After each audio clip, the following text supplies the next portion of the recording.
Well, good morning, good afternoon, and good evening and good night. Yeah, we're not sure. But welcome to Where's the Balance, Welcome. a show of two average guys that sit around and talk from a Canadian perspective about life and what's going on. This is a show that is not about debate. It's about the conversation. There you go. And it's not about who's right and wrong. There you go. Because you know what? At the end of this, I am right and you are wrong. But I know I'm right in my wrong. Looks like I'm going to have to herd the cats today. So my name is Rawle. I'm one of your hosts and my esteemed colleague. I'm Randall, and I'm here as the host with my esteemed colleague, Rawle, who has invited our current special guest. So I'm going to turn it back over to Rawle. We can go through introductions here quickly. Yeah, we have a very special guest.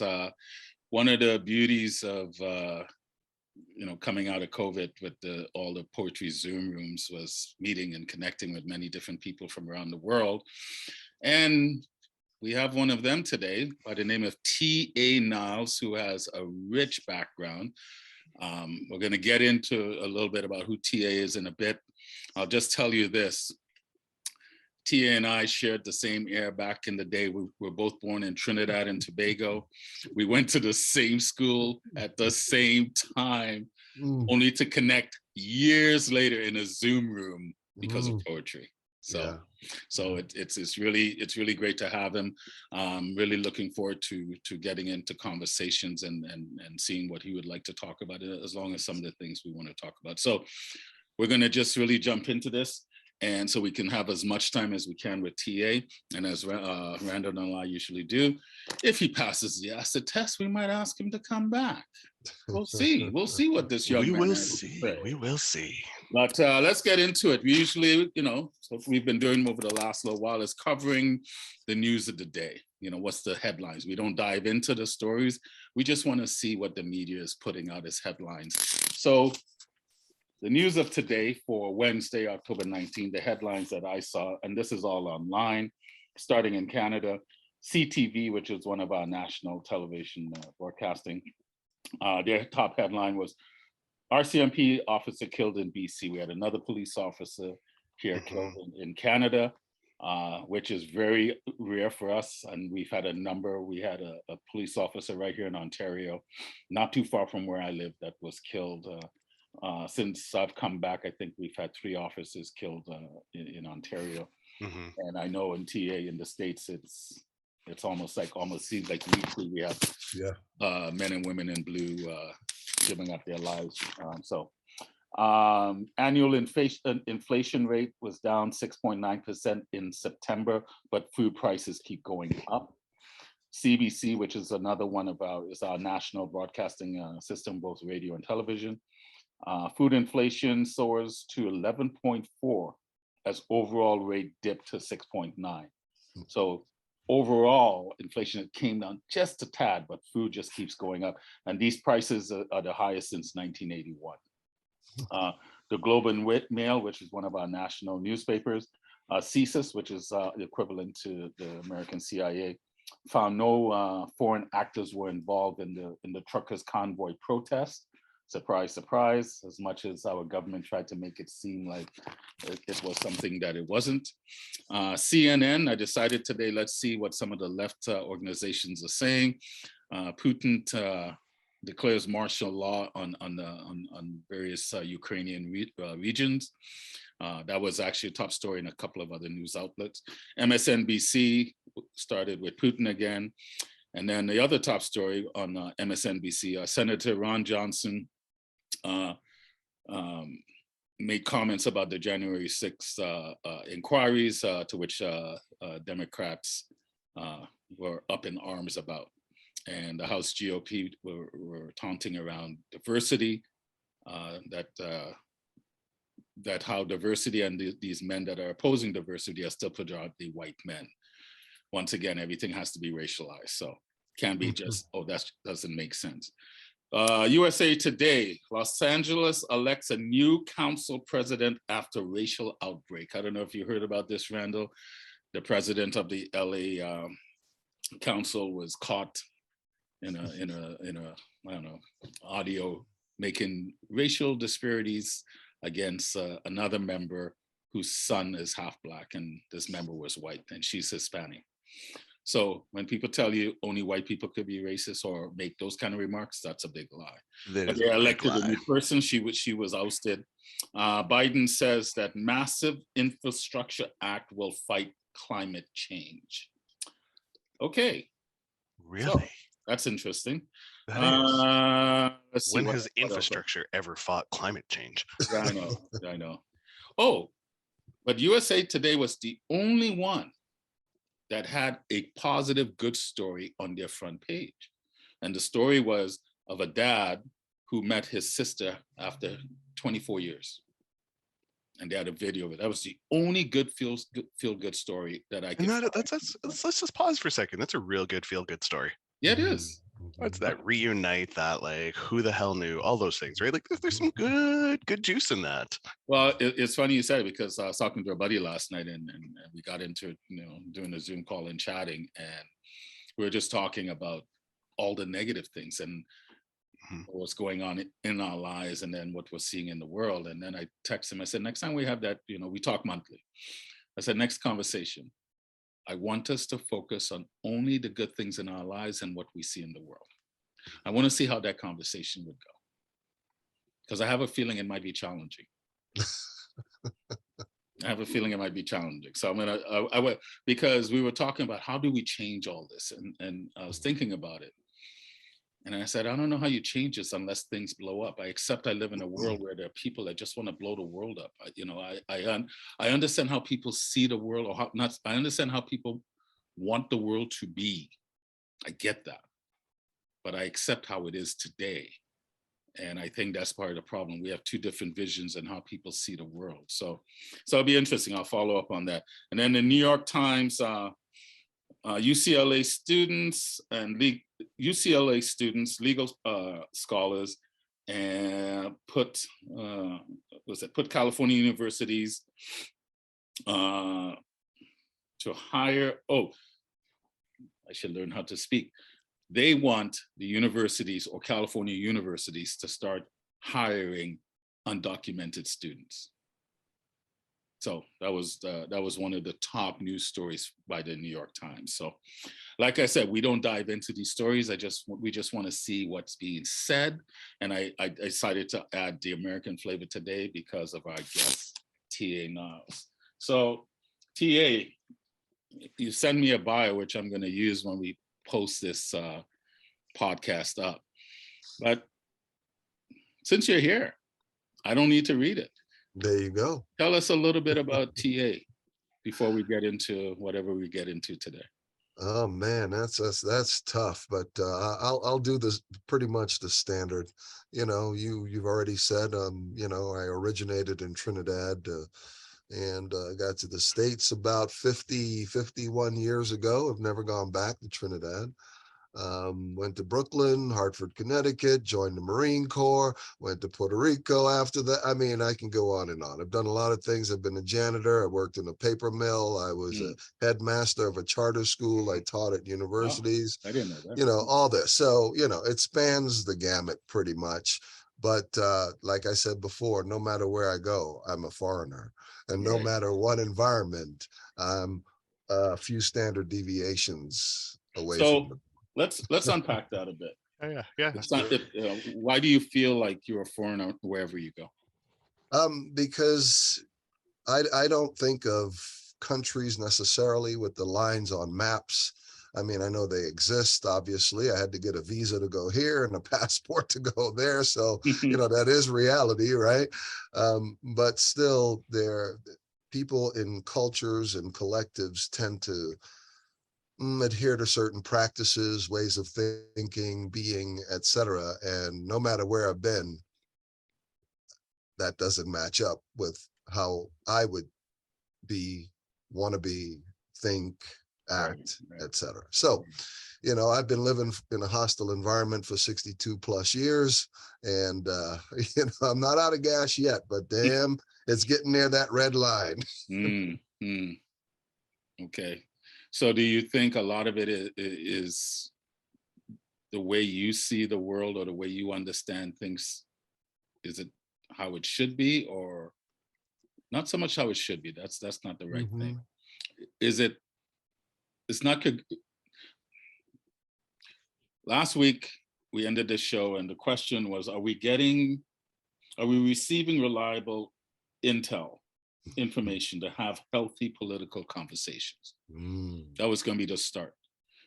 When I hear you talk, it kind of ties into that, because you have a worldview where you find, and I'm trying to just paraphrase what you says, where you see borders may hold us back, the way we look at culture may hold us back. And when I say we, the humanity, the human race, right, may hold us back from reaching off of human potential, where we still believe in this concept of race, which keeps feeding racism and all that stuff. Is that so? Do you think that we've been sold a bunch of bull, that where we can't even see the fact that doesn't matter what this pigmentation is, doesn't matter what your passport says, it doesn't matter what your religious beliefs are, at the end of the day, we're all human? I am in total agreement with that. Okay. You said it well enough for me, but I can give you a little history as to, we talked about me reading that heavy ass wondering poem, which if it gets to that, we will. But only if you're comfortable, my friend. But it was the only way I'd be comfortable is if we have a context, which I'm providing now. So that when I was at the University of Arizona working on a doctorate and all that, I was studying culture, race, ethnicity, the whole 9 yards.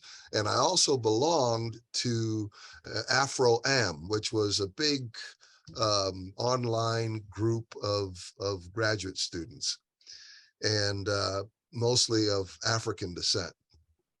And I remember the guy who taught me how to play tennis. Oh, I forgot that. I was a tennis professional at one point too. But the guy who taught me how to play, his daughter keeps getting better. Yeah. his daughter was a phenom. Right. And she was invited to go play a national tournament, and they were a little bit short on the funding, right?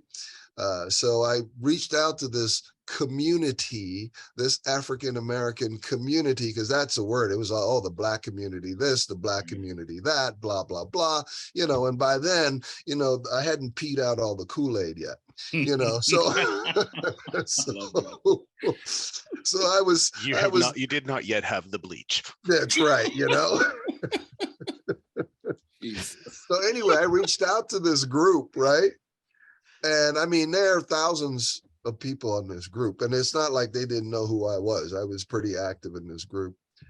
And one person, I went through the whole thing. I talked about how this guy, if it wasn't for him, I wouldn't be here, all that. So many other kids wouldn't be where they were. Could you, chip in, help them go to nationals? One person contributed. Guess what? That person is someone who everybody would consider white. Okay. In the Rawle Iam group, the Black community, only a quote. I'm always doing this when I use black and white people, because I don't do these concepts. Yeah, okay. But I know everybody else does, and I'm still in reality, as Rawle says, So. No, I'm with you. I only use black and white as a means of descriptive. I don't buy into race as white. So anyway, go ahead, finish, man. Yeah.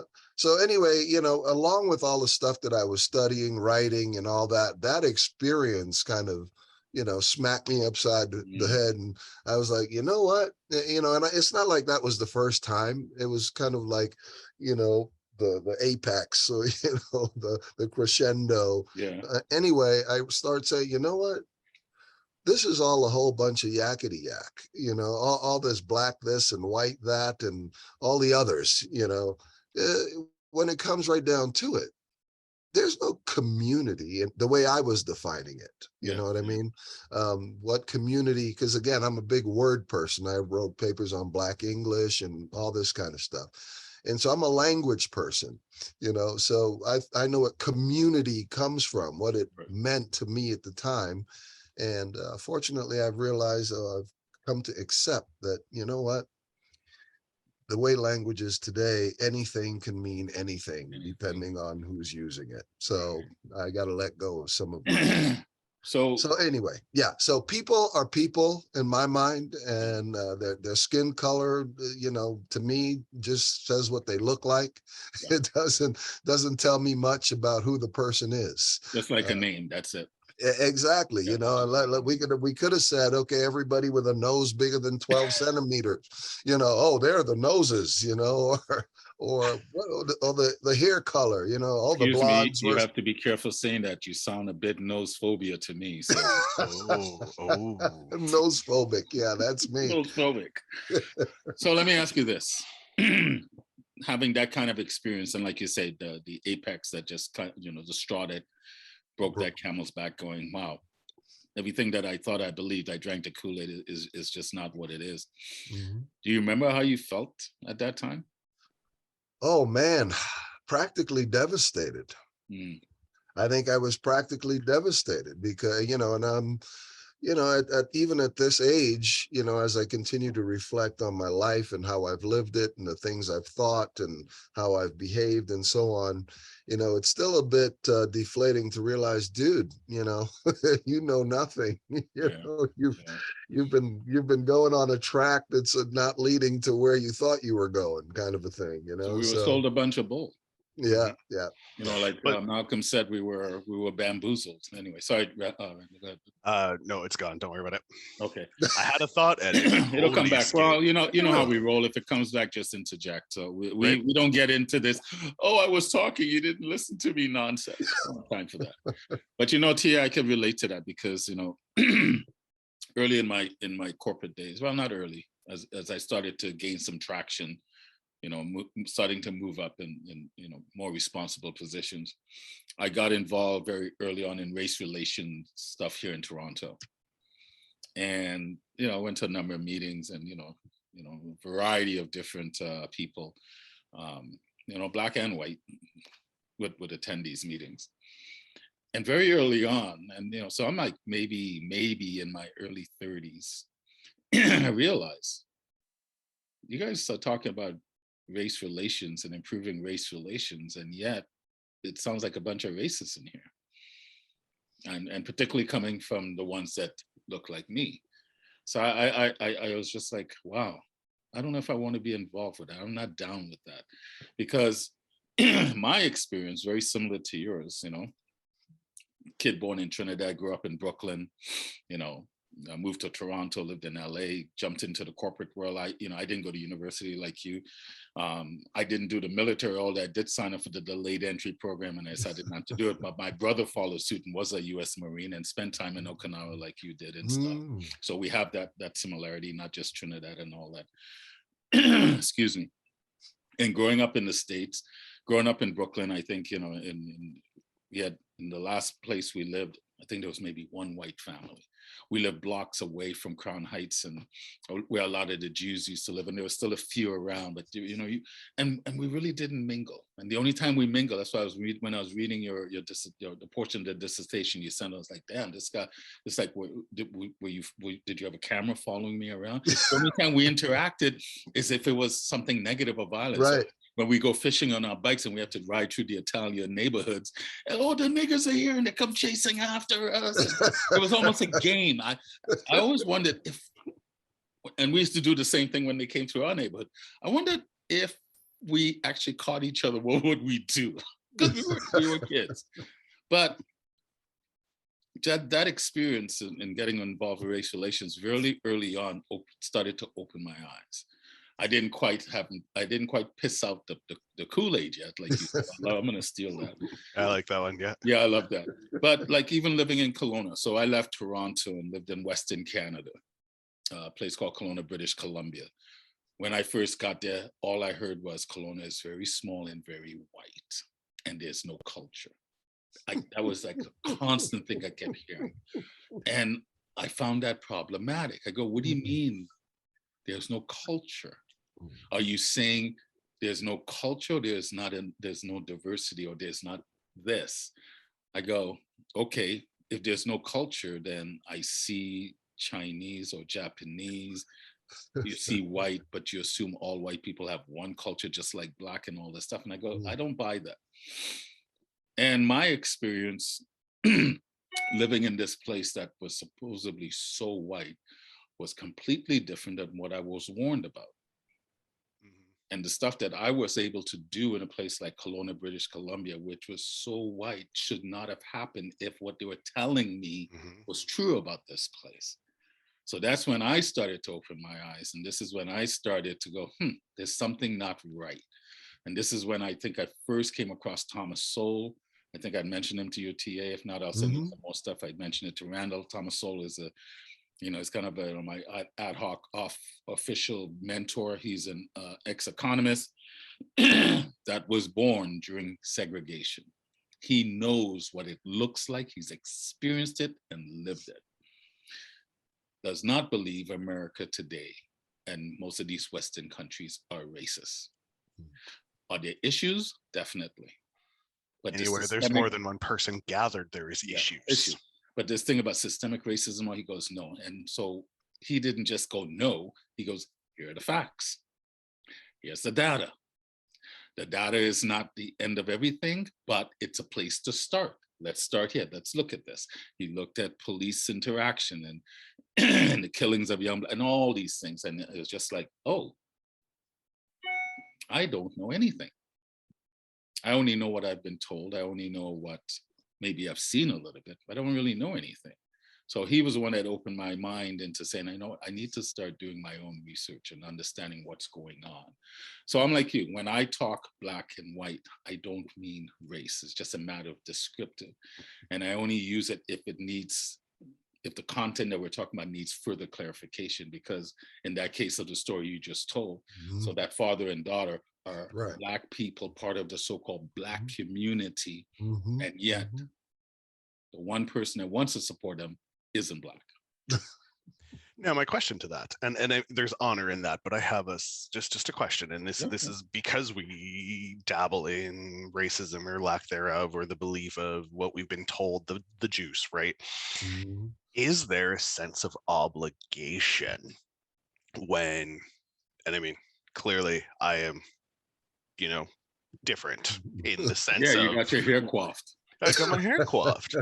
We are all cellular beings, right? We all bleed the same color, at least as last I checked.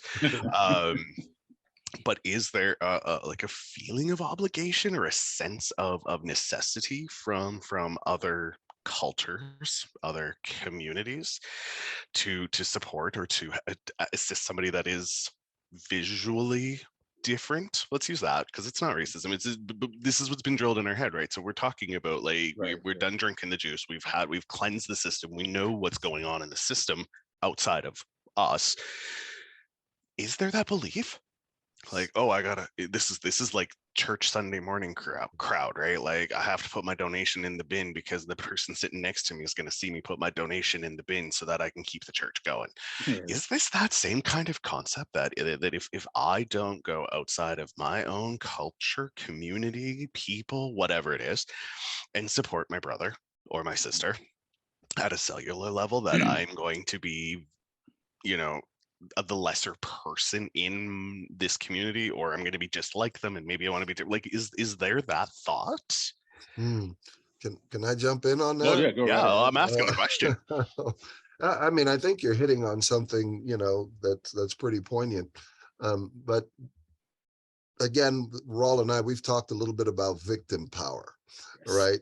If you've been, quote, victimized, then reparations and special treatment and so on and so forth then becomes almost like a moral obligation for the people who have been identified as the victimizers, right? So if you have bought into, let's say I'm you and I'm white, Rawle, okay, and I'm buying into this whole paradigm that we have, okay?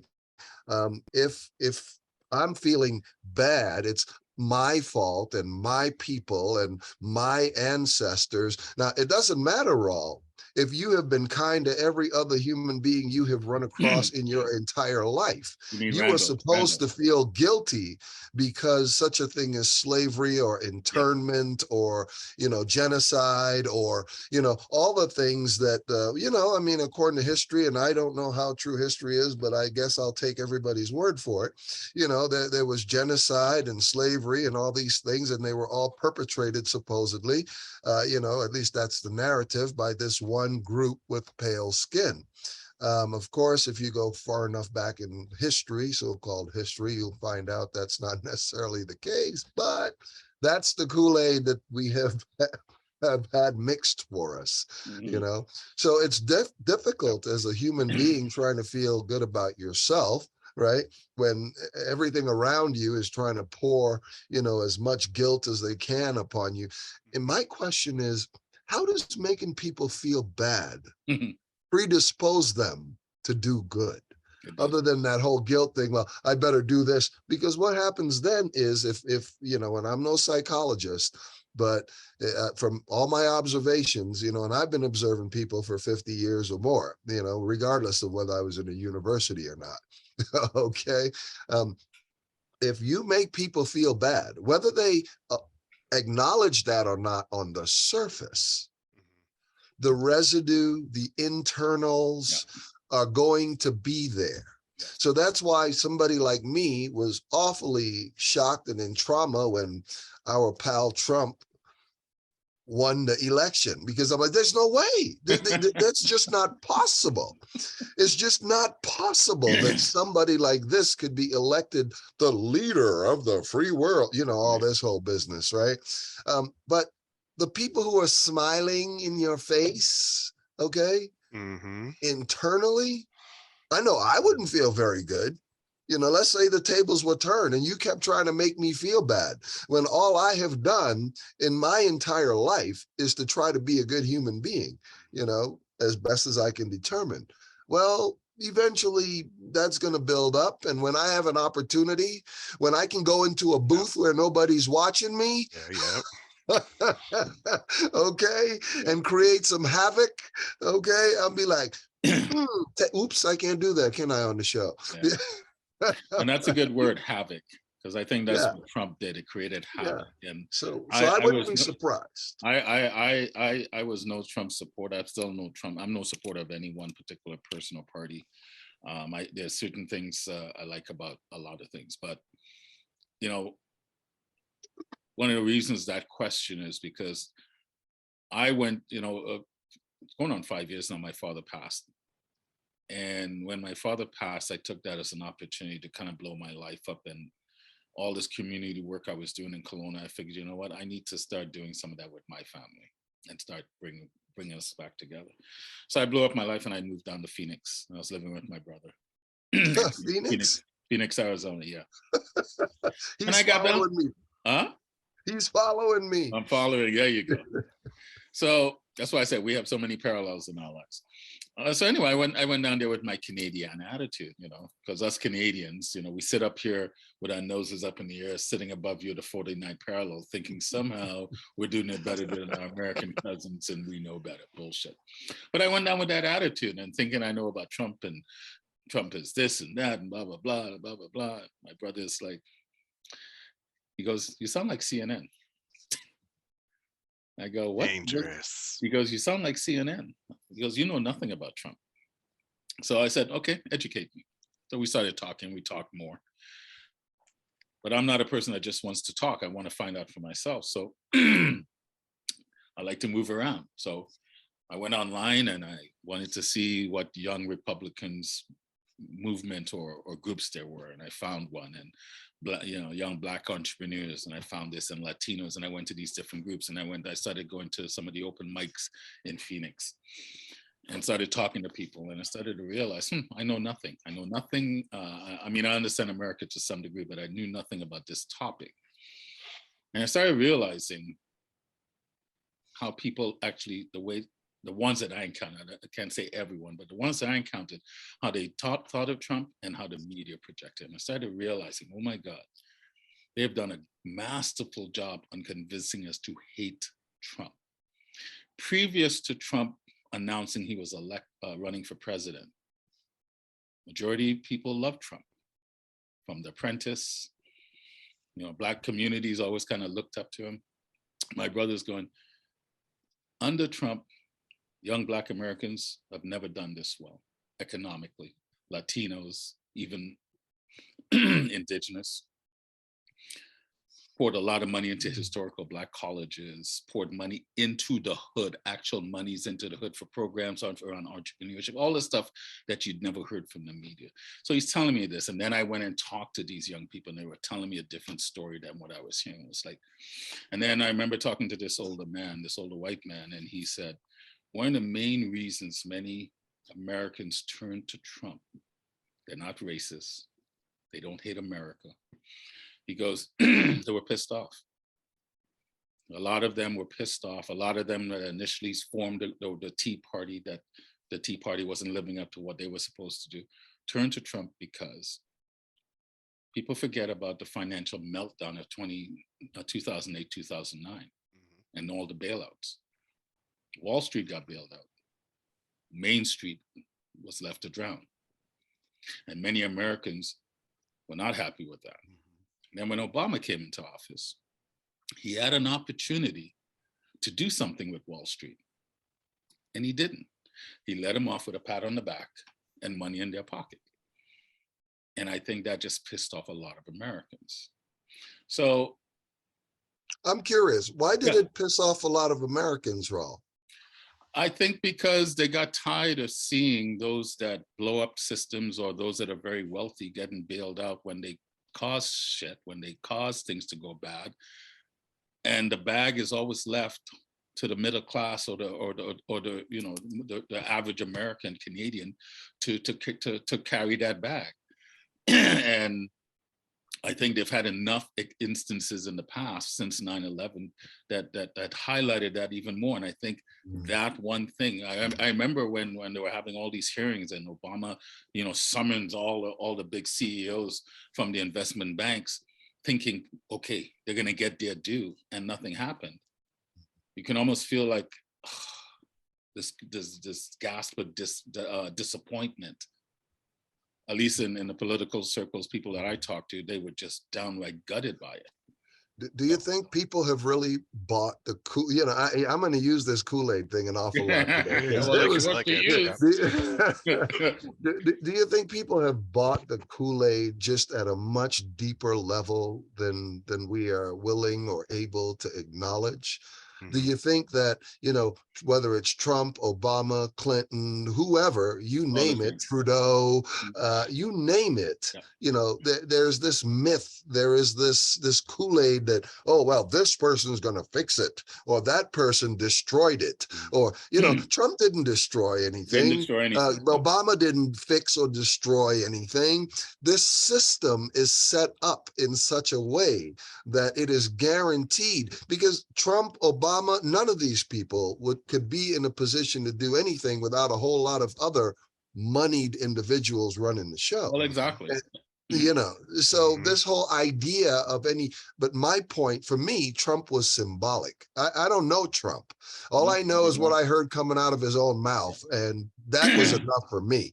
Okay, but I wasn't a Clinton fan either, because I'm not down with liars and cheaters and deceivers, and I don't care what you do for the economy, because I don't buy that Kool-Aid. The Kool-Aid is that the only thing that matters is the economy, right?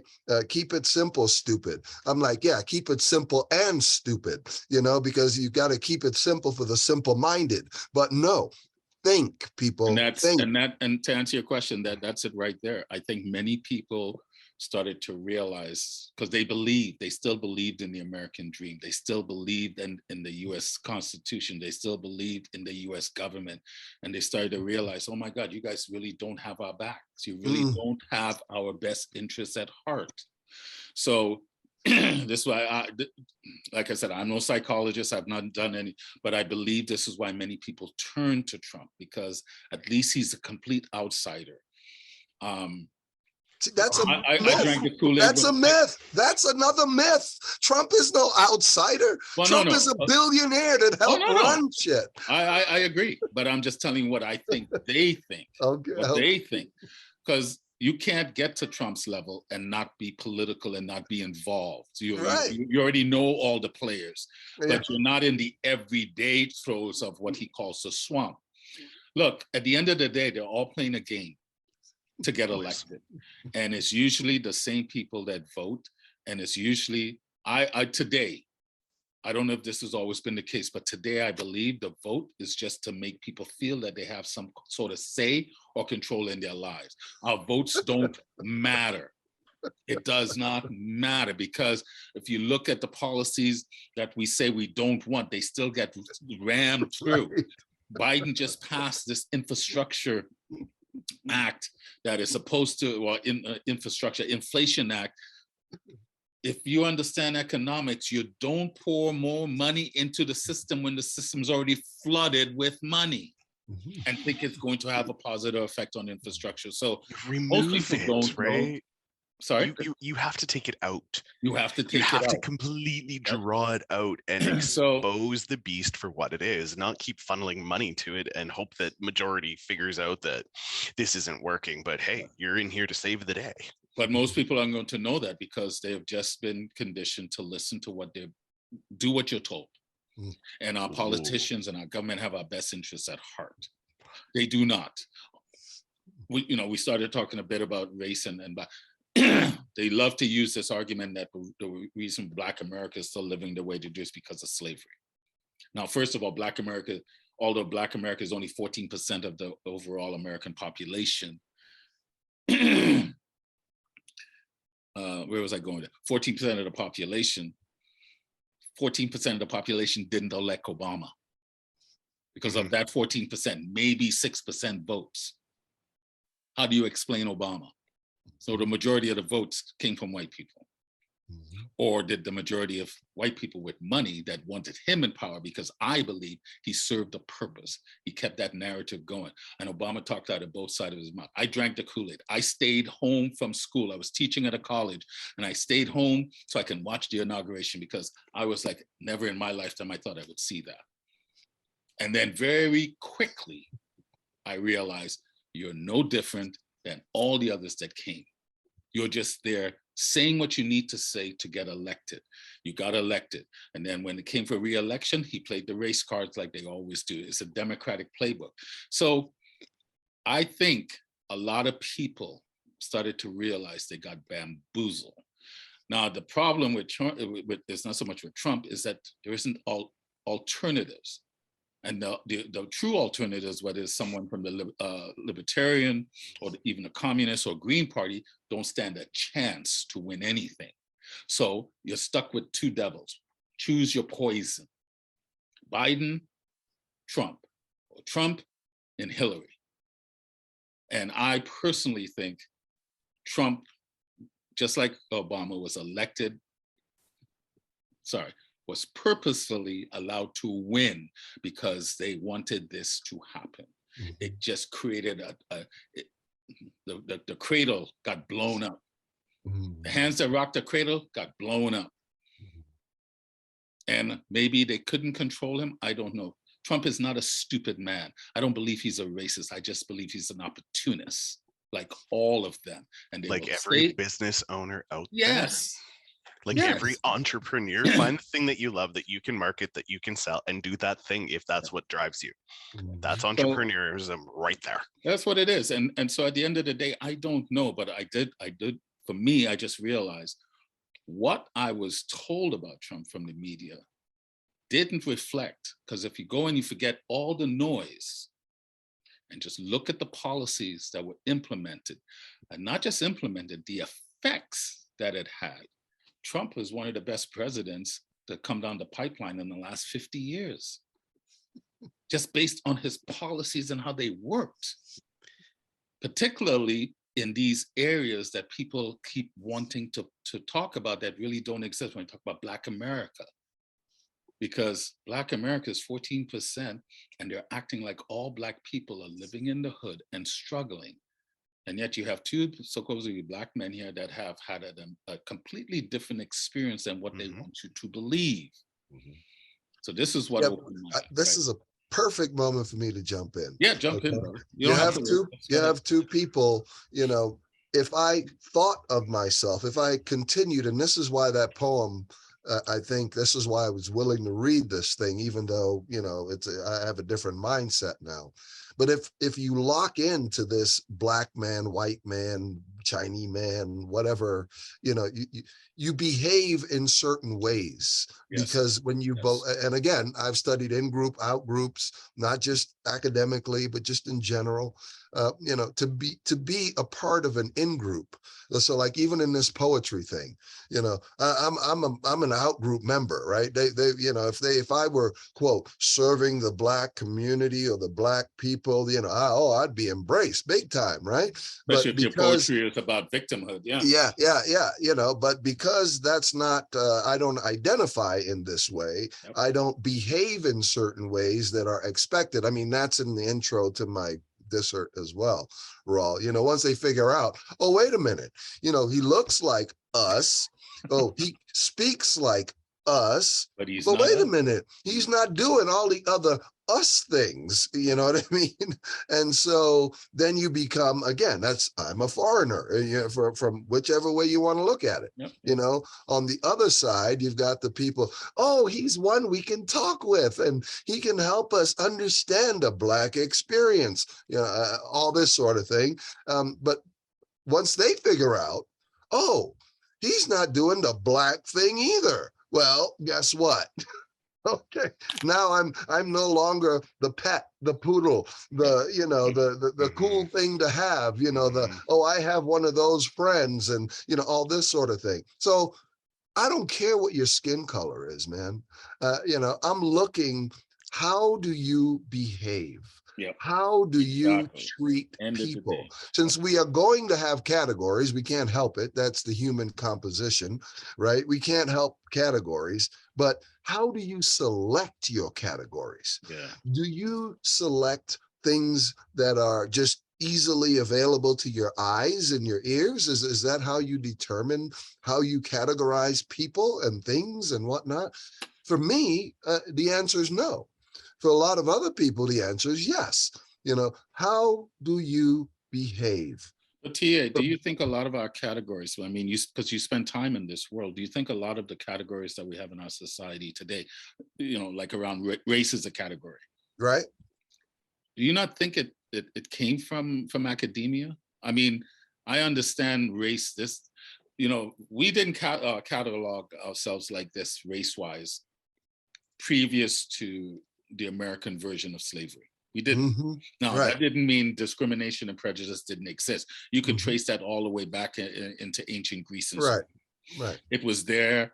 And you had components of society that, because of your skin color, didn't want to deal with you or fully accept you. Then you had other components in that same community that didn't care.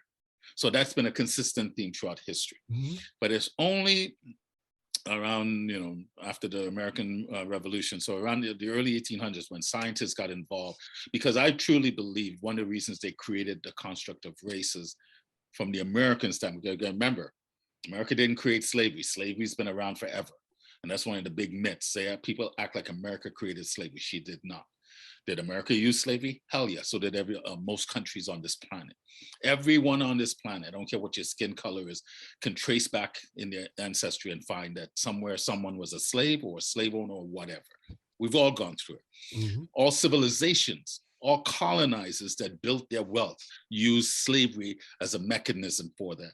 You can, you know, we like to focus on the Europeans, you know, what the English and the Spanish and the Portuguese did. I go, look at what Egypt did, what Ethiopia, what the Nubians did, what the Aztecs and the Incas did. They did the same damn thing. Look at the Vikings, you know, look at the Maoris in the South Pacific. This is not a black or white thing. This is just a human thing. Slavery is either a byproduct of war or an economic solution. So they created race because America has a very interesting line in her founding documents. All men are created equal. And if people really understood the founding fathers, a lot of the founding fathers, yeah, there were slave owners, and people like to make that a big deal. I go, what time were they living in? I'd be surprised if they weren't slave owners. And many of them were slave owners, like George Washington, didn't want to have slaves, wanted to actually free his slaves, but he goes, what am I freeing them to? Mm-hmm. So I understand the time they lived in. Why are we still acting like those times are today? I understand what happened here in Canada as well, what we've done with Indigenous. And yet what happened to Indigenous, they did with amongst themselves, because not all Indigenous tribes were peace-loving, kumbaya, let's sit in the lotus position and talk love. Some of them were downright brutal and cruel to each other. It's a human thing. It's not a race thing. So I believe race was created to support the American version because they had that thought, all men are created equal. And if all men are created equal, you can't have slavery. And then the scientists got involved, a lot of the eugenics and a lot of what the Nazi scientists did to the Jews, they pulled from what the scientists were doing to slaves back in the day. So we know this. Well, I shouldn't say that we know this. Some people know this, most people don't, but yet the ones that say they know are still acting like this is real. So I always say, if you want to get rid of racism, let's start with maybe what you believe in, TA. Stop believing there are different races on this planet. There's only one race. It's called human. And we can do good, bad, ugly, and beautiful. All at the same time. But this construct that somehow this slight, flimsy, the biggest organ on our body is enough to say we are different races. We're still in 2022 want to believe that. In 2022, we still want to believe why so many Blacks are living the way they do is because of slavery, as opposed to maybe it has something to do with the political policies that have been coming down since the 60s. When they talk about reparation, what the hell do you think welfare is? That's reparation, right? You have decentified people by replacing the man in the house with the government to take care of all your needs. What incentive? You got a bunch of young Black men that don't feel the incentive to go out and truly be entrepreneurial and do something because money is gonna come in, or they're gonna go to the streets to get their monies, but then you wanna blame slavery. Black population in the United States have been stuck at 13, 14% for decades now. Can we jump back to that entrepreneur? Yeah. Randall, did you, I don't want to dominate this conversation. Did you have stuff? Well, you're a guest, so dominate. Yeah, no, but okay, this is one of the things that really cracks me up. And again, it's more Kool-Aid because you have, so for example, Donald Trump, his dad, his parents, his whatever, they pass down the money, the this, to that. They can open this business, that business, no problem. No banks are stopping them. No banks are saying, oh, wait a minute, you don't have anything, blah, blah, blah. Once again, we can talk about there's no racism and slavery's gone and all this sort of thing. Right. But if you set up 100-yard dash, okay, and you put some people at the 60-yard line or the 60-meter line, and you put other people at the 110-yard line, this is not a fair race. Yeah. Okay. And then you can say, well, you all got sneakers on and you all are in the same weather and you're all on the same track, and bullshit. Okay. The system that has been in place for hundreds of years isn't going away in 40. Okay. Yeah. So the people who want to say, oh, there's no such thing as racism, bullshit, in my opinion. Where I differ with most, racism is not just, again, a color thing. Okay. There are people who identify as Black who are every bit as racist as any people I know who have been identified as white. We have identified this in previous shows too. Whether it's Indians, I mean, when I was in Okinawa, racism was prevalent. Some Okinawans would only deal with black people, and some Okinawans would only deal with white people. We went to Korea, same crap. Yeah. This stuff has, and as Rawle has pointed out, this is nothing new, right? We have our cliques. This is why, Rawle, people think I'm downing myself when I say, no, I'm not a poet, because it's the same shit for me. No, I get it now, because I don't say it either. It's like we poets, and they buff their chests up and shit, it's like, oh, well, we poets are the ones who can do this, and we poets are the ones who can do that, and we poets. I'm like, people, it's just like saying, we white people, we black people, oh, the kings and queens of, listen to all the black poetry. Okay, I'm doing this again because I don't think there's such a thing, but I'm going like that, oh, and our ancestors are kings and queens. I'm like, listen, in order to have kings and queens, you have to have subjects. Okay, to be subjected, to be less than, that is again something that the human spirit, even though I don't know this for any fact, I'm no expert on the human spirit, but my surmises, when you are made to feel less than, it's not a good thing. Yeah. I don't care whether it's kings, queens, because if you go back and look at all empires, there are always revolutions and revolts, and they're throwing the rich people. It's just not a smart thing, people. You see, race is easy though, TA. The problem is really what this is about. It's class. It's not race. Not even culture. Exactly. We've switched this conversation has changed away, because we talked about is racism a thing? Well, I mean, it's prevalent in visualization of what is presented to us in the juice, but we get to exactly what Rawle just said. We are speaking class. Therefore, back to the kings and queens and subjects. You look at a royal house from the Renaissance. King or queen, you have noblemen, you have knights, you have business people, and you have peasants who have to do all the damn work. There you go. They support the ivory tower.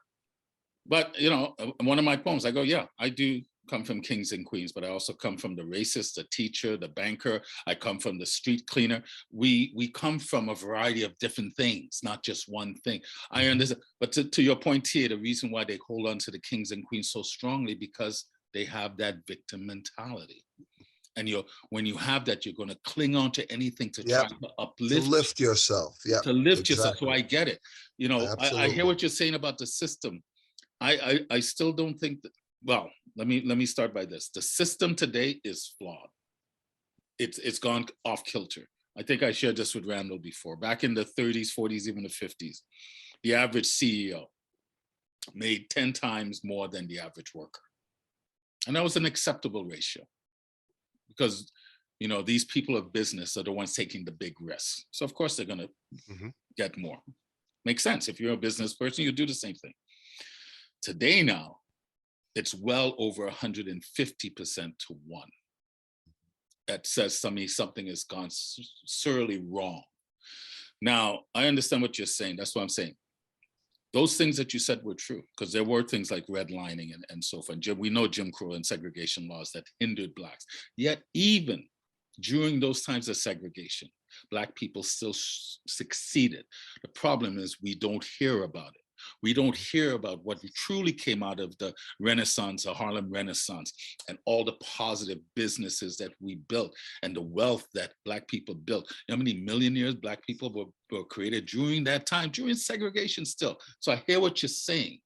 You and I are proof that the system can work. It's not a Black or white thing. It's a class thing. Spike Lee, back in the day, did a movie, I don't know if you remember this, called School Days, where he addressed the issue of racism basically within the Black community. Dark nigger versus light nigger. You said it earlier, I think when you were talking to you, we weren't around, even in Okinawa, the Japanese do it. In India, today, many people in India are doing the lightening of their skin. China is big on that. I don't care what culture, what ethnicity you identify with. We seem to always gravitate more to the lighter ones than the darker ones, and then we villainize one versus the other. So, No. Can I ask? Yeah, jump. Yeah, go right ahead. Because we when we speak, when we coach, when we're talking spiritual things, and we hear here's my air quotes, woke crowd, right? Woke and Love and cool. light, love and light, love and light, love and light. Embrace the shadow. Do your shadow work to get to your light. We've applied color in a phrasing of just that statement, love and light. So, Rawle, to your point, do we culturally, right, irrelevant of what our culture is or what our people are, we identify or we connect or we accept lighter tone? Yeah. Because even in our head right now today, and even saying that, right, we've seen so many people say love and light, do your shadow work, get to your light, whatever. I mean, the original yin and yang sign is black and white and within a circle, because you cannot be one without the other. And it is sealed in because it cannot spell out. One is not better than the other. You cannot have light without dark. We live in a world of duality, and the contrast is what helps us to grow and learn. The thing is, I understand what we used to be. I understand the mindset. Like I said, there are these founding fathers of all these different countries, whatever, they're all white. Okay, great. That's just the last colonizers. They weren't always like that. But the point is, I understand what they did for their time. I'm talking about today. Why do we still have that mentality? Because to TA's point, and I understand his frustration, why are we still looking at each other simply with this one small filter when it is not about race and color, it's about class, and you've been bamboozled to be distracted by race and by this gender ideology that's come about. And I think it's always been to some degree. I saw a report yesterday, they were talking about how many professors since in the last 50 years that have been fired and deposed of their positions, tend to stripped away from that. And they go, the number is higher today than even when McCarthyism was going on in the late 40s and the early 50s. So it says to me, what the hell is going on today? We don't want any truth. Martin Luther King said, I want to be judged, I want my kids to be judged by the content of their character, not the color of their skin. My thing is, when are we going to start doing that? Or I believe we are doing that, and every day we get better at it, but the media and the whatever powers to be, the ones making the Kool-Aid, don't want you to have that mindset. And that particularly in so-called marginalized communities. And that is perfect to the point that's already been made. Change is not immediate. It takes time. We're not going to see 100 or 150 years. Let's look at Canada, 155 years, right? The Americans got another 100 years on us, but nonetheless, the last 200 years collectively between two countries, we are not going to see 200 years of thought process adjustment happen in 5. Right. We may not see it in yours or my or our lifetimes, but we know we are always, if we're always focused on improvement, because that's what we are. We have grown, we have learned, we've adapted, we adjust. That is standard human nature. We know that we're going to keep growing. I agree with everything you just said, except one. Except one. I'm open. Slavery ended in 1865, technically. 1834 here in Canada. Slavery's still alive and well in the world, but that's a different argument. Tia, we'll talk about that in the next time we have you.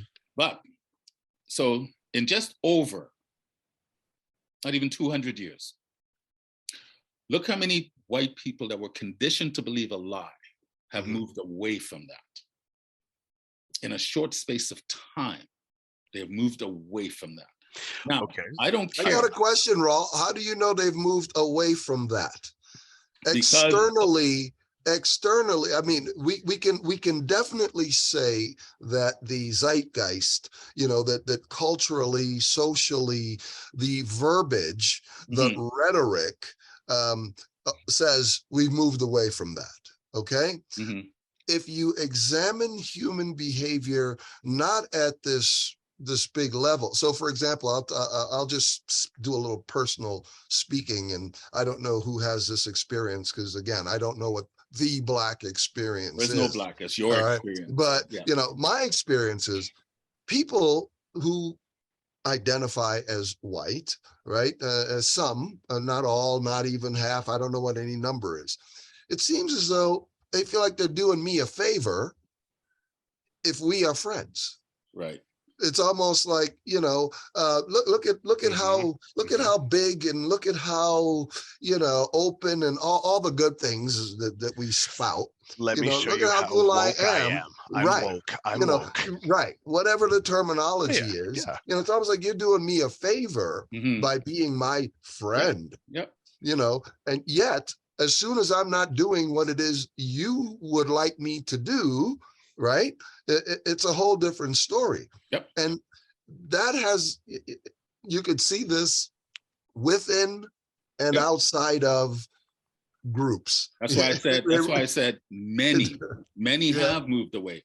There's always going to be people that still hold on to that old mindset. You will also have a percentage of people that say they're not down with that mindset, but when they go home, they're racist. I don't care what you do in your damn house. And then you'll have a percentage of people like that. They're almost pandering to you. Or we got to uplift TA because he comes from oppression. So that's why I said many have moved away from and that. This is why I referenced even that church mentality. If I put my money in the bucket, the person sitting next to me is going to know that I put, even if it's in a little white envelope and it's a $5 bill instead of a 500, 100, doesn't matter. The person sitting next to me saw that I gave. There's obligation, not desire, not want, not personal need to feel, like you're actually doing something for another person. It is obligation because people are watching.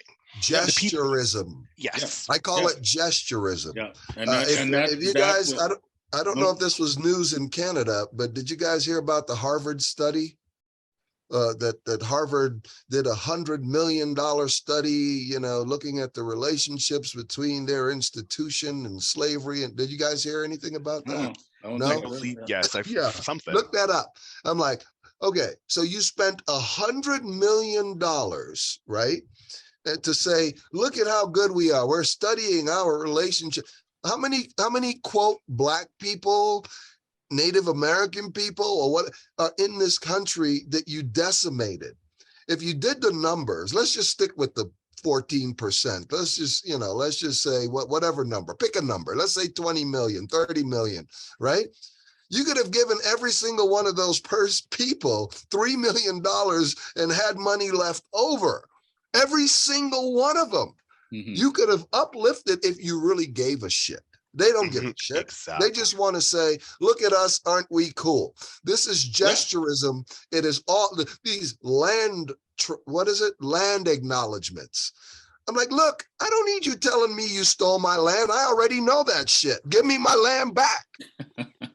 All right. Well, if that's the case, we'll all be foreigners, because where do we go? Yeah, it's another gesture. It doesn't mean shit. It doesn't change any lives. That's why I said there's always going to be people like that in institutions. To me, when we broad stroke, that's the danger. That's the danger, because I am no fool. I know there are people out there with biases. I know discrimination and prejudice is practiced. I know this.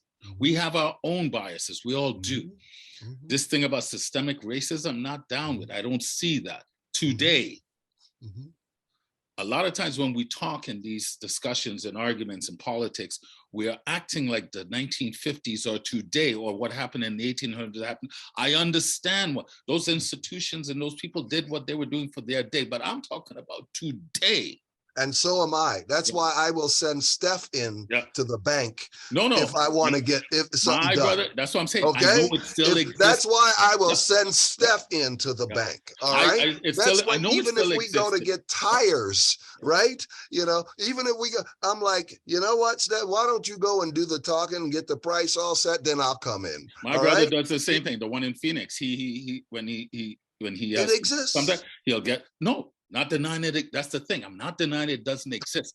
But to broad stroke and make it sound like there's all of this. But then again, it goes back to what when you started telling your story. There is no one Black experience, because your experience is of value to you, just like my experience here in Canada. And I always say, I'm coming, although I grew up in the States, I also lived in Canada, and it's a little bit different here. Mm-hmm. Now, we still have the same issues. All I know from my Black experience, when I was coming up, I particularly started wearing a suit and tie, I was called an Uncle Tom. I was called a sellout. Why? Because I didn't fit the so-called Black stereotype. Mm-hmm. I didn't talk like I was from the hood. I didn't do this. Or you're trying to be white and all this nonsense. And yet, the majority of people that opened doors for me were white. Mm-hmm. Now, did they open doors for me because of guilt and shame? I don't know. Mm-hmm. I don't care. Well, let's not reflect on the first 30 years of your life and let's reflect on what happened after. Well, exactly, because we can't prove. I can't go back. I don't know. But excuse me, I assume because they were good-hearted people. Some of them were, maybe they weren't. Maybe they were doing it based on what you were just saying. I don't know. All I know is they opened doors and they kept opening doors and more doors kept opening up. And a lot of times it wasn't because it was someone that looked like me. Although I had a VP that looked like me that opened doors because he liked the way I thought and blah, blah, blah. All I know is that you have your experience, I have mine. And one isn't right and one isn't wrong. It's to sit and understand it. And that's why we talk. I find though, you know, to your point, when you try to talk in the masses, they don't want to hear that. Because the Kool-Aid says you still need to be a victim. And I find it most interesting, the ones that look like you and I, TA, that have made it. You may not think you're a success. I think you're very successful. I look at the life you've lived. You're very successful. Mm-hmm. You may not have $1 million in the bank, but who cares? That means that's part of the Kool-Aid, man. That's exactly. Sugar. Exactly. But you are successful. And I always find it interesting, the ones that are successful are ones standing up on these pulpits, telling others that look like you and I, racism is going to get them, but it didn't somehow get them. It didn't stop them from achieving. So if we're using some of those numbers, how, right? This is where people start to ask, and I'll say people, I'm going to broad stroke this to generalization. Right. People start to ask, how are they in the 5% and how am I in the 95%? Right, when we talk about the difference between wealth and prosperity and where general population is, specifically North America, but we can talk about the 95-5 gap. 95% of the population wish they were in the 5% of the population. Well, they got to do what TA did, start pissing out the Kool-Aid. Look, TA and I may differ on what some of the things that are going on today, but I think the one thing we do have in common, well, we have many things in common. We don't drink the Kool-Aid anymore, and we think for ourselves. Well, and that's exactly where I'm going, right? That victimhood mentality. How did they get there? What did they do? What did they sell out, sacrifice, whatever? Well, we all have to sacrifice something in our lives to get to the next thing in our lives, whether it is the current shell that we're in, whether it's the current thought process, the education, the work, what doesn't matter, right? You have to cleanse the previous thing to move to the next thing, not letting go, not selling, not it's not baby and bathwater at the same time. We've talked about this before, right?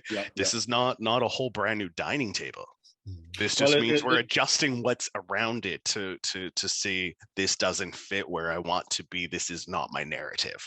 I keep my experiences and I let go the suffering that's attached to all those experiences. That's like when I'm coaching my people. When you're dealing with trauma, trauma is usually associated with guilt and shame, and particularly shame. I invite them to, let's deal with the trauma, but the experience is where wisdom also lies. If you can let go the suffering and the pain of it, you stand a chance to see the wisdom. I don't want people to negate or let go of their experiences, but to let go of the ideology or the suffering that's still attached to that experience, because that's the harmful thing. I don't know if I ever fully embraced that I was a victim, and maybe because I grew up here in Canada. We don't necessarily still push that narrative like they do in the States. And like my brother was telling me that, he goes, I'm so tired of this. He goes, they just want Black people to feel like they're a victim. And he goes, I know the history, but today, so this is where I don't, I'm very cognitive, because let's not broad stroke everyone. Not everyone thinks that way, but having said that, what TA said, there are still issues. Is there a problem with police killing Black men? No, but there's a problem with police brutality because they kill whites and Mexicans just the same way. There's a problem with policing, not that they're gunning. They make it sound like white police officer out on a safari, and Tia and I are like running in the Serengeti looking for the white man that's going to come and shoot us. I want to go back to something Randall said. Yes. Randall talked about the dining table, right? You know, the 5%, the 95%, and the this is where I differ from most, because most people have bought the economic, the whole, the entire reason for human existence has become economic, and most people buy that. I say, listen, I don't want to be at this dining table. I want to be at the picnic bench. It's an entirely different concept. I don't measure success in terms of money. I don't measure whether or not a group is doing well because they have businesses. This is not how I see the world. See, and this is what most people have bought, and it's all understandable. You know, I'm not saying it doesn't make any sense. It makes sense given where we come from. But I'm saying, when are we going to be able to reach a level of growth and development when we can see that just because you did something 50, 60 years ago doesn't mean you ought to be doing that same thing all along? Yeah. People are, the Constitution this, the Constitution that. I'm like, some dudes wrote the Constitution, so what? You know, I mean, I can write a Constitution. You can write, we can get together and write a constitution today. Does that mean that in 24-25, that what we knew today, our attitudes, values, conditions, etc., that they're going to apply in 24-25? No, there's no guarantee. Yeah. But, you know, again, people buy the Kool-Aid. The founding fathers. They also position these documents to be set in stone. Look, the Constitution was never designed to be set in stone. It was designed to flow with the times. And absolutely. And this is exactly why, give me a second, Rawle. This is exactly why corporations, entrepreneur businesses, growth and development, this is why when we have our own businesses, when we do things, when we talk about that, and whatever, we have strategic plans. What is the plan to get to the next thing? What is the pathway? What is the whatever? Okay, we've arrived. It's 2024, 2025. It's 30 years from today. Whatever that design is, we've arrived. What did we need to change? What do we need to review? And what other players do we need to connect with in order to continue this story, right? You don't see from the business. So, I mean, we're going to touch back on the economics of this. You don't see from a business standpoint that Adidas and Puma, which are siblings, where the story starts for them, doing the same thing they did when they originally started. They got better. They got better materials. They got cheaper materials. They diversified. They did a lot of different things, but they had to do that over the 150 years or whatever their existence is. It's a long, long number. Nike. I mean, I'm targeting big corporations, but it's no different for your small corporations. Why do you review your plan every 4 to 5 years? Why, as a business owner or as a presenter, as a whatever, do you not look at, okay, this is what I've talked about. This is the things I teach. These are the things that I do. Do these still fit? Does my dining table need to become a picnic bench for a few years just so that I can get out in my community and do something different and get maybe I am on the right path. I just need to take a pause, right? But this is why this is that economic process when it comes to small business. Stop, reflect, make changes where you need to make changes, and continue forward. Just because our friggin' rules, you know, that we live by predominantly are 155 years old, and they're well over that in the US, doesn't mean that they are not ever changeable. Because nothing gets me more than when I look at organizations and I speak to people and they're like, yeah, well, that's the way it's supposed to be done. Well, that's the way it's always been done. Well, and Rawle and I have talked about this. You don't have to throw out the baby in the bathwater. Maybe you need some clean water, or maybe you need some warm water because the baby got cold. We just need to just add a little spice. Or change the bathwater, but keep the damn baby. Yes. We are the baby. Change the bath. You know, to your point, TA, look, and that's why I think, you know, we're quick to shut down some of the younger generations. Maybe what they're saying, because they don't have the life experiences that we do, and they're going, I understand what you used to do, but what you used to doesn't work for us anymore. Mhm. And it doesn't work Can we for us rephrase anymore. that? Yeah. Can we rephrase that? Your means, and I mean, okay, so you both have identified that you're not 30 years my senior, but you are senior to me in age. You just called me old, you bastard. No, I did not call you old. Your interpretation of my words. That's exactly what's You going on go. in today's. You Anyway, go, finish your go, thought. Randall. I love it. I love it. Anyway. Your means of survival, and I'm going to use survival here, right? Whether it was the grocery store, we rewind 150 years and it's the plains and it's Buffalo, right? I mean, your means of survival in 1960, 1950, US, Canada, Trinidad, your story, your means of survival in that timeline, even 30, not quite 30 years later in my timeline, is different. Shit ton different. And the things that we all deal with are still here, but we have new players in the game. We have new things affecting us. We have new things to learn. Whoop the baby in the bathwater. We've become the baby. And the bathwater needs to be accepted, right? We need to know we sit at a dining table. We need to know that the shape of the table can change and adjust. How many seats you have at the table can change. That can change, yep. But the table doesn't have to be the same table you look at. You have a table.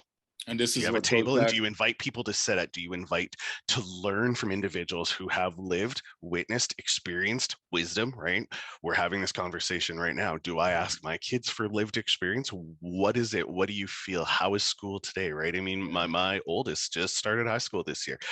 What is different? I enjoyed my high school experience. It was vastly different than my elementary and junior experience. How has high school been? What does it feel like? What are you learning? What are the people? What is the thing, right? Because it's not because I want to say like, oh, well, when I went to high school, it was so much fun. And I don't know why you're having a terrible experience. She's having a great experience. Let me just throw that in. I want to know, has the world from the 20 years from when I left school to today, has the world changed enough that we are still able to grow and adjust and learn? Because I'm in the same space that you guys are, in the instance that there are still people I can learn from, and there's still people I can teach. Right. They live on both sides of the age gap. And it's not about how your means of survival is different than my means of survival. It is about how your means of survival was different than my means of survival, but they are the same storyline. We've added different pieces. It's a different feel, but the game is the same. The game is always the same. Yeah, always. Unless you change the game. See, this is the thing. To me, it's not even changing the game. It's changing the practice of the game is the same. When I look back at history, the needs, the wants of our humanity are no different from 3,000 years today, but the practice is different. Well, okay, we can turn this into sports. Really easy for people to figure it out, right? The football is not made from pigskin anymore. No, it isn't. Right? Like, I mean, if we want to consider what we're talking about, right? If we want to draw and make easy connections for individuals to go, oh, that's what they mean. The football is no longer made from pigskin. Yes, you can still get them, but it is not. The CFL and NFL football is not a soft, pliable leather. But one thing about our hard-ass plastic.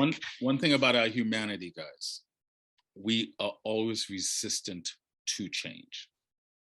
And we end up creating the discomfort that we need for transformative change. This discomfort that we're in, we created because we know we need to change.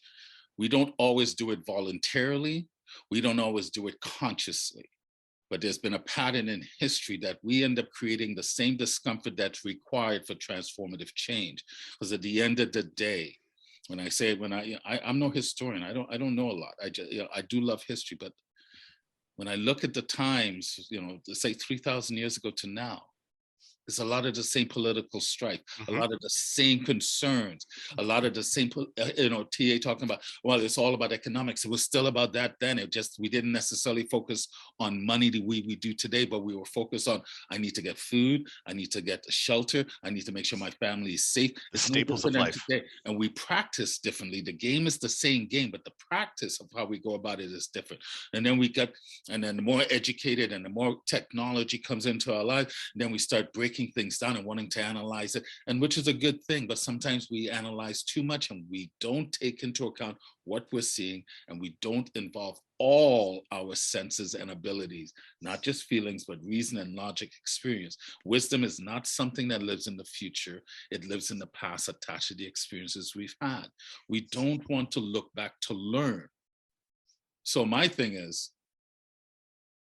I am just one voice. I may talk strongly like TA talks, but we're just one voice. Your experiences is value to you.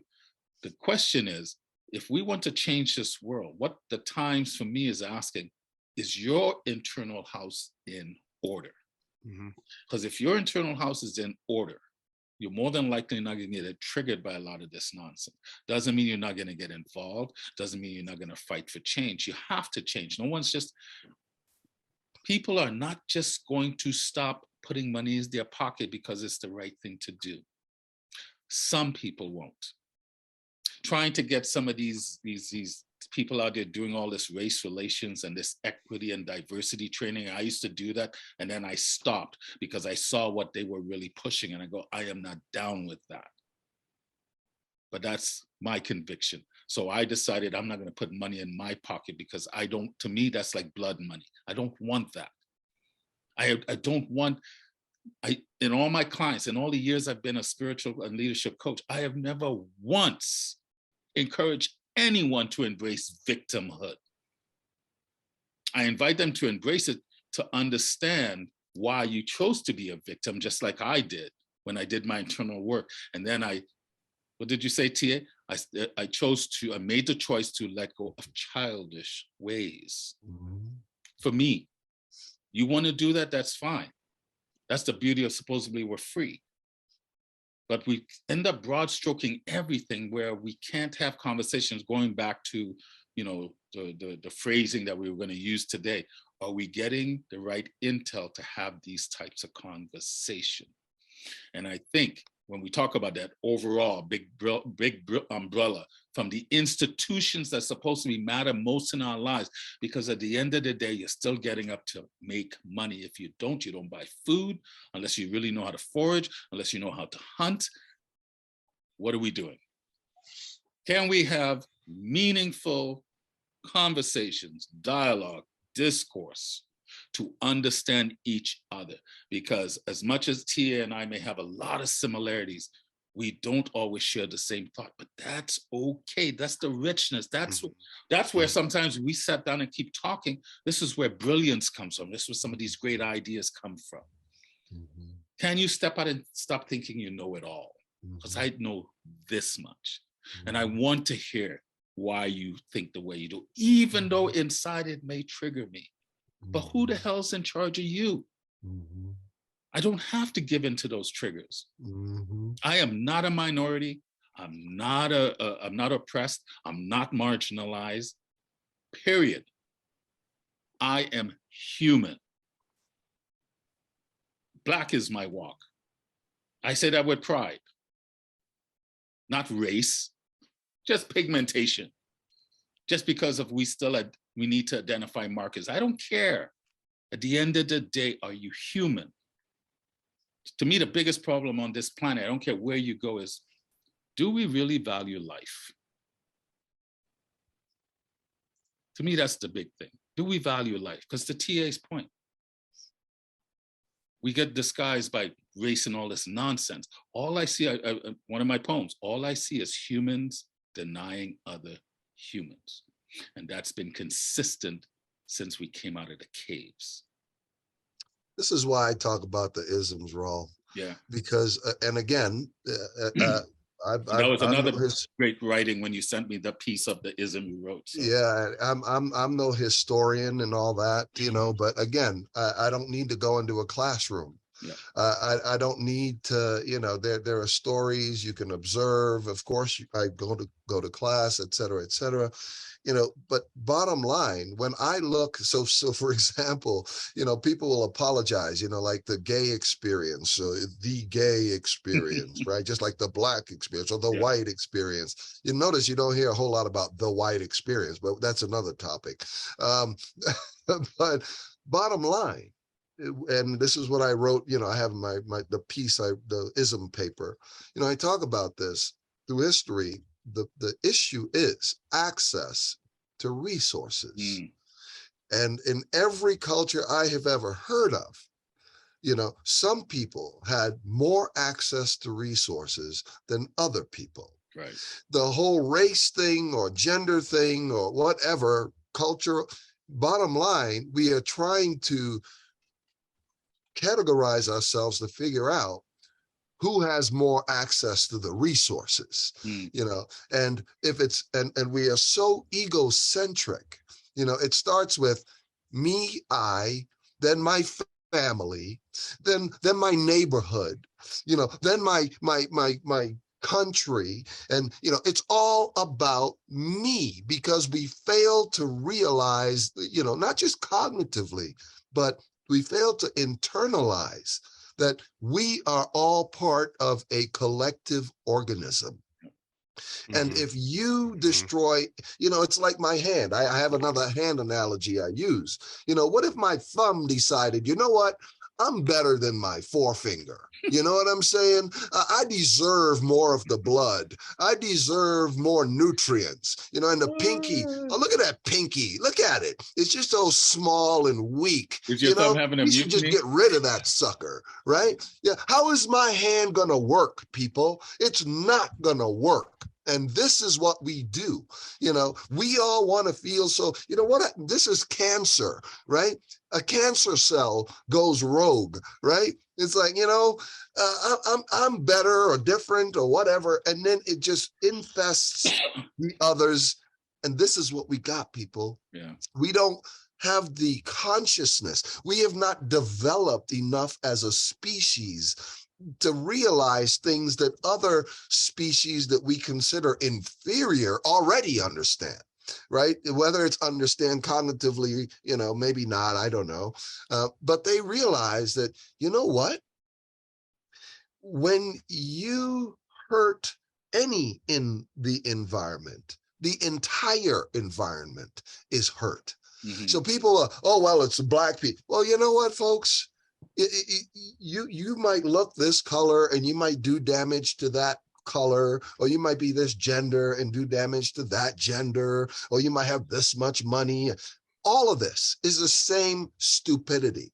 It is the same failure to understand that if you want this living organism that we call the human species to survive and thrive, you cannot. And people say, oh, well, what is it? The fittest, what's his name? Darwin, survival of the fittest and all that. Yeah.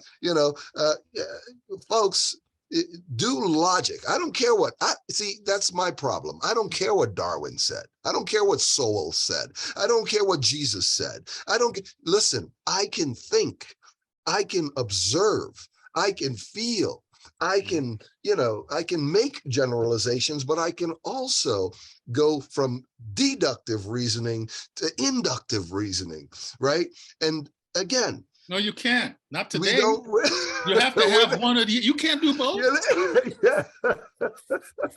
But see, when you go to school, we talk about education. Everybody has to get education. Why do you think that is, people? You need to be indoctrinated to keep the system going. There you go. Okay? Yeah. This is what, but of course, so I was started to use an analogy earlier and I didn't get to it. But so you got people like a Trump. Remember I talked about the inheritance and all that. And you got some kid on the street, right? And he has developed a little enterprise. He's selling weed. Okay? And he's starting to make some money, right? And oh no, we can't have that. That is not sanctioned by the powers that be. Well, how come his entrepreneurship is not as valuable as your entrepreneurship when you're selling alcohol, which if you look at the numbers tell you without any kind of doubt that there's no comparison. Because they have the so-called law. Yeah, exactly. Exactly. It has nothing to do with thought. Nope. It has to do with conditioning. I've been smoking for 50 years. You know what? Guess what? People have been telling me, oh, that'll kill you. It's cancer. It's blah. You know what? I worked in a university The guy worked out every day, ran sit-ups, beautiful. He was my age when he died of cancer, right? There are lots of people. You cannot do the whole brush. Like you talk about broad stroking. It does not work. It is not a good idea. And I think this is where Keep we are doing it. today. I think a lot of what's going on, and you know, to me, the transgender movement would have done themselves a favor if they had said, respect us, but then not practice the same thing they're fighting. And I just use them because it's the whatever, like Tia said, whatever ism it is, they will fight it, but then end up practicing the same thing they're fighting. And my thing is, if it was wrong back then, why is it right today? So the conversation for me is, how do we get to a different place of understanding is by sharing our stories and not villainizing someone for their story and their experience and how they view the world, but to understand it. Because maybe these younger ones are saying it's time for us to now evolve, take the next step in our evolution as a human being. For me, and I look at history, we're not going anywhere anytime soon unless we decide to blow shit up. Or we choose not to listen to this planet, and then she'll go, you have to go. So we'll keep evolving. This is part of our evolution. Question is, we've got so much so-called intel and intelligence, blinded intelligence, particularly now those supposed to be going to university coming out spewing a lot of nonsense.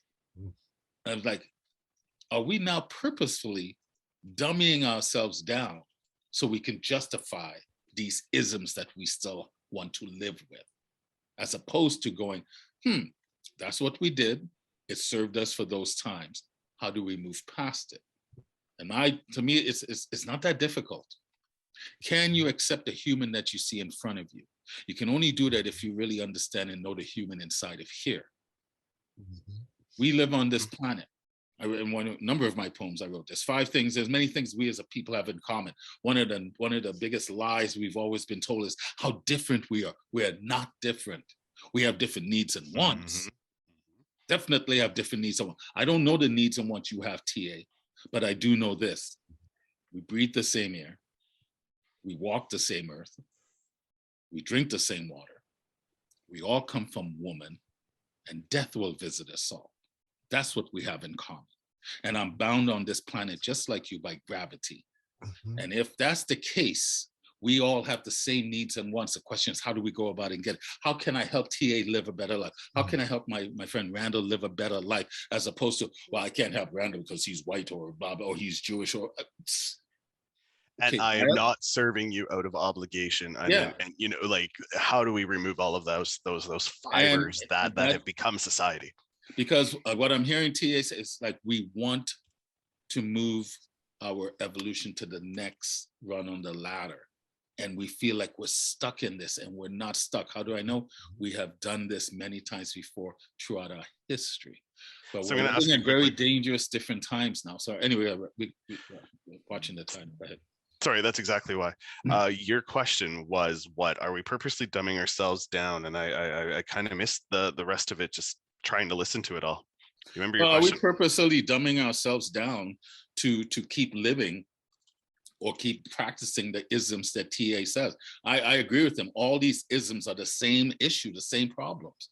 They're the same things. And all they are humans denying other human beings because somehow they think they know better or how you should live. They're too, you know, I understand what you mean by, you know, I don't need to listen to Thomas Sowell and all these people, but I know you also respect other voices. I take those voices as just one source that I add to all the other sources that I respect. But at the end of the day, I have to make up my own damn mind. And my mind is, I'm a 61-year-old man from a small little dot on a map that somehow navigated these so-called shark-infested waters of racism. And here I am back in Toronto with so much experience, and I'm gonna call bullshit. Doesn't mean it doesn't exist, doesn't mean we don't have to change things. Maybe to your point here, maybe we just need to let the damn systems go. Leave on to Caesar what is Caesar, and let's create something different. Because to me, the basic fundamental question is, do we value life. And we are not in Rome, so we do not necessarily have to do what Romans do. Do we But I value feel like my life? Caesar reference. Though. I do like your Caesar reference. It's totally where the when in Rome do as Romans do, but this ain't Rome, people. Do So we value life? I'm going to use this. This is our perfect outro question. Do we value life? That goes on top of the question, just as to are we dumbing ourselves, purposely dumbing ourselves down to keep living or keep practicing the isms that have been mentioned throughout this show? The isms, the value of life, all of these other things. These are great questions. I want to end on this note because it's going to give some food for thought. It's going to give us an opportunity to come back. What? I would really, can we go just maybe another 10 minutes? I would really love if TA can do that poem, because when I read it, Sure. Yep. Because the thing I loved about his paper, you're getting an insight to a man the way he thought 30 years ago. And we got, well, if you are open to that, TA, let's do it. Yeah, because today we got to see a man that's evolved from that thinking, and I think that's such a powerful thing. So if it's okay with you, TA, I'd love. Oh, absolutely, absolutely, because we've set the context. We've acknowledged that, this was almost 30 years ago when I wrote this, and I was still, again, like I said, I hadn't let go of that Kool-Aid yet. But anyway, that's all you said. You said you hadn't pissed it out yet. Well, I was trying to be a little bit more circumspect. You gotta definitely. I was like, I was like catching myself. I'm like, I'm just hanging out with you guys talking, and I'm not realizing, you know what? We're recording and broadcasting this, and I'm just like. That's good though. That's how we roll. We want you to feel comfortable to say what you want. Yep. Yeah. So it's like yesterday. You go, well, I'll talk about whatever you want to talk about. No, we want to talk about what you want to talk about and what's important to you. So you've been a great guest, and we'll definitely have you. Yes, if you'll come back. So. And brother, the floor is yours. Please share. Okay, thank you.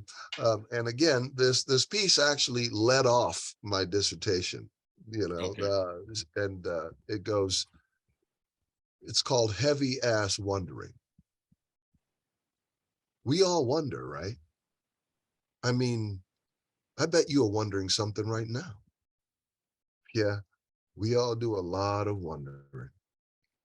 Well, right now, I want to take you into a world of some heavy ass wondering.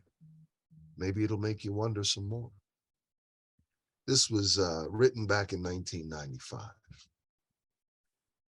I wonder if no one is coming to the counter because my skin is dark. I wonder if that woman who just said, God, you scared me, felt that way because my skin is dark. I wonder if the reason they pulled me over is because my skin is dark. I wonder if those car doors locking, those clutched purses, those averted eyes are because my skin is dark. I wonder if this stench of fear and anxiety is because my skin is dark. I wonder when I speak to them on the phone, if they wonder if my skin is dark. I wonder if I got this lousy hotel room because my skin is dark. I wonder when I sit waiting in my car in a parking lot, if they think I'm waiting to pull a job because my skin is dark. I wonder if they ignored that idea or forgot where it originated is because my skin is dark. All this wondering gets heavy sometimes. I wonder if I won this award because my skin is dark. I wonder if I got accepted into this program because my skin is dark. I wonder if I got that F or that A because my skin is dark. I wonder if she wants me or if she doesn't want me because my skin is dark. I wonder if they think I'm a good dancer because my skin is dark. I wonder if he was so nice because my skin is dark. I wonder if she was so nasty because my skin is dark. I wonder if she didn't get on that elevator because my skin is dark.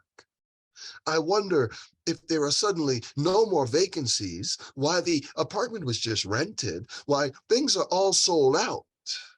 It's because my skin is dark.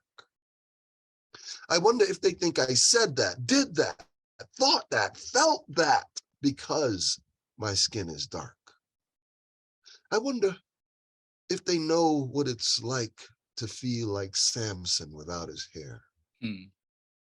I wonder if they know the strength it takes not to break under the weight of all this wondering. And then I wonder why I give them the benefit of the doubt. I wonder if I'll ever be out from under the weight of all this wondering.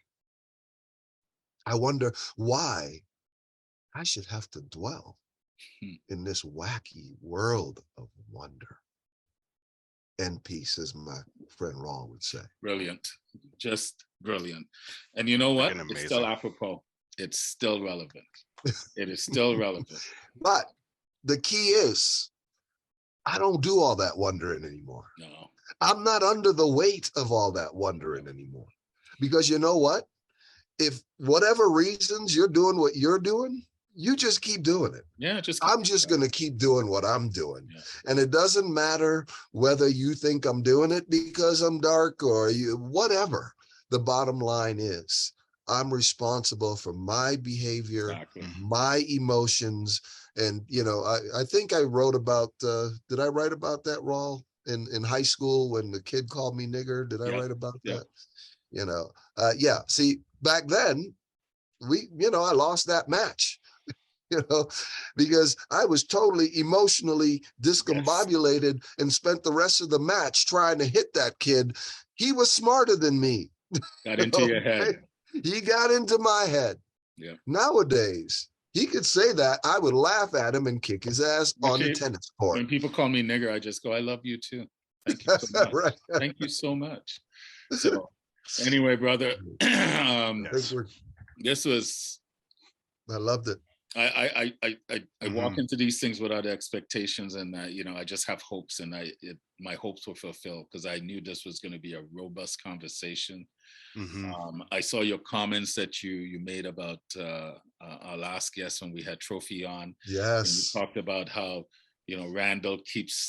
Randall and I think you said sage-like energy. That's right. Keeps us balanced because I knew you and I would bring the emotion and bring the fire. And Randall he's just a conductor that go, okay, boys, let's remember. Well, but it's cultural. People might call it racial, but it's cultural. It is cultural. Let me guide the conversation. Yeah. In my sage-like, Zen-like type of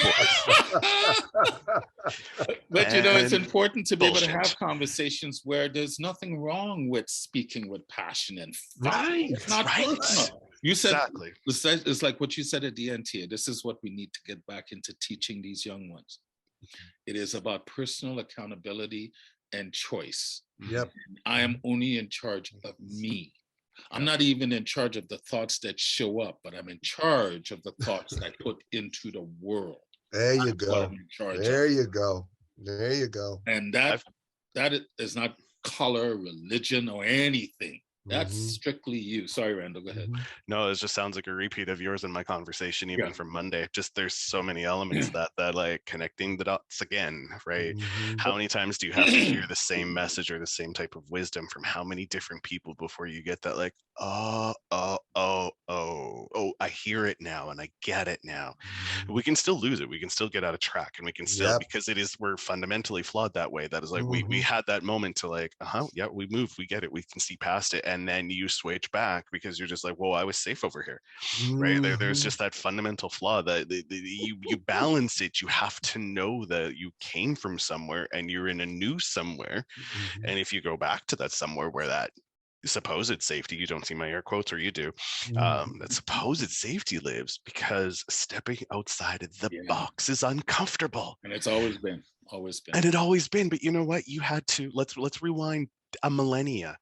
If you didn't have a food source, you moved. If you lost your food source, you moved. If a tsunami destroyed your very island and you ended up somewhere else, you started living again. You didn't die on the beach of a new island. You found a way to survive. We are such powerful beings in these cellular spaces, and yet we act like we have nothing. But like I said, we have to create the discomfort for the transformative change to happen. Yep. And at the end of the day, I believe that we will be fine because history keeps showing me we'll be okay. Yeah, this is the most dangerous time we've ever lived in. We have great, powerful weapons.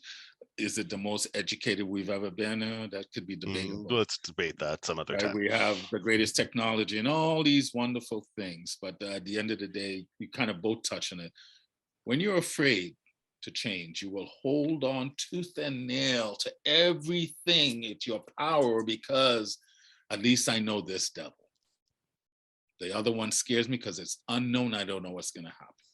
But anyway, look. And to quote one final statement, this too shall pass. This too shall pass. This too shall pass. But guys, it has been great. Yeah, we've had some excellent conversation. TA, thank you so much for joining us today. It was an absolute pleasure to be here with you. Brilliant conversations.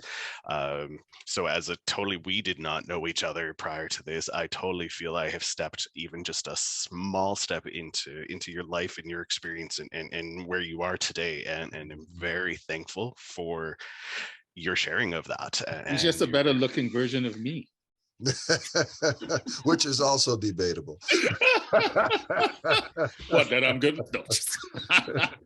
No, gentlemen, it was a pleasure for me as well, and I knew it. I looked at the videos, before agreeing, because again, I've got I don't know how much life I have left.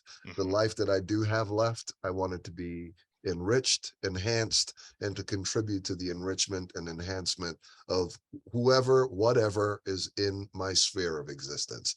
And so I appreciate the opportunity to share with you, gentlemen, to listen to your perspectives and share mine. Thanks a lot for creating the balance. You've definitely enriched. Where's the balance? In the short time we've known each other and starting, really getting to know each other, I feel enriched. You've become one of our biggest supporters. I'm grateful for that. He shares, he listens, he leaves comments. And for me, at the end of the day, it's just, let's just keep talking. Let's just keep listening. At the end of the day, I do believe in the individual, but the individual doesn't live on this planet by themselves. They live within the collective. We are 1 of 7 billion. We're 1 of 7 billion, or how many? Well, 1 of 7 billion human lives. We're 1 of billions of lives on this planet, because there's all sorts of life. Is not just love. But at the end of the day, I follow this universe. I follow this as a template of life. This human heart that we all have pumping fresh blood to the body. First thing it ever feeds it's itself. But it knows how to be selfish and balanced. It doesn't hold on to it all. It only takes what it needs and then distributes the rest. Maybe if we did that and start recognizing that we all have a heart, we all need to live, but then if we share the rest, it will enrich us all, because when the heart is strong, the body is good. When the heart is weak, I don't care how smart this is, the body and everything will suffer. And we are the baby in the bathwater. I say, let's keep the damn baby and change the bathwater. TA Niles, you are a brilliant human being. I am so glad you came into my life. I'm so glad we shared time back in the day, although we didn't know it. We didn't know it, but we're here now. So funny. We are here now, and that's what matters, and that's what counts. Randall, my brother, I love you. Yes. All that support. Where's the balance? We'll have TA back another time. We have more shows, more tapings coming up. We love you all. I am Randall, co-host of Where's the Balance, sitting here with Rawle, where we do not debate, but we converse. Gentlemen, it has been an absolute pleasure. I cannot believe we're wrapping up. Is this 9 or 10, Rawle? This is 9, actually. This is 9. We jumped the gun last time. We jumped. Okay, we just we're wrapping 9, guys. Welcome to the next one. Will be 10. We will see you in a couple of weeks. We thank you so much for being here on Where's the Balance. We thank again TA for joining us, and we will be happy to have you back. And we will chat again in a couple of weeks. All right. Peace.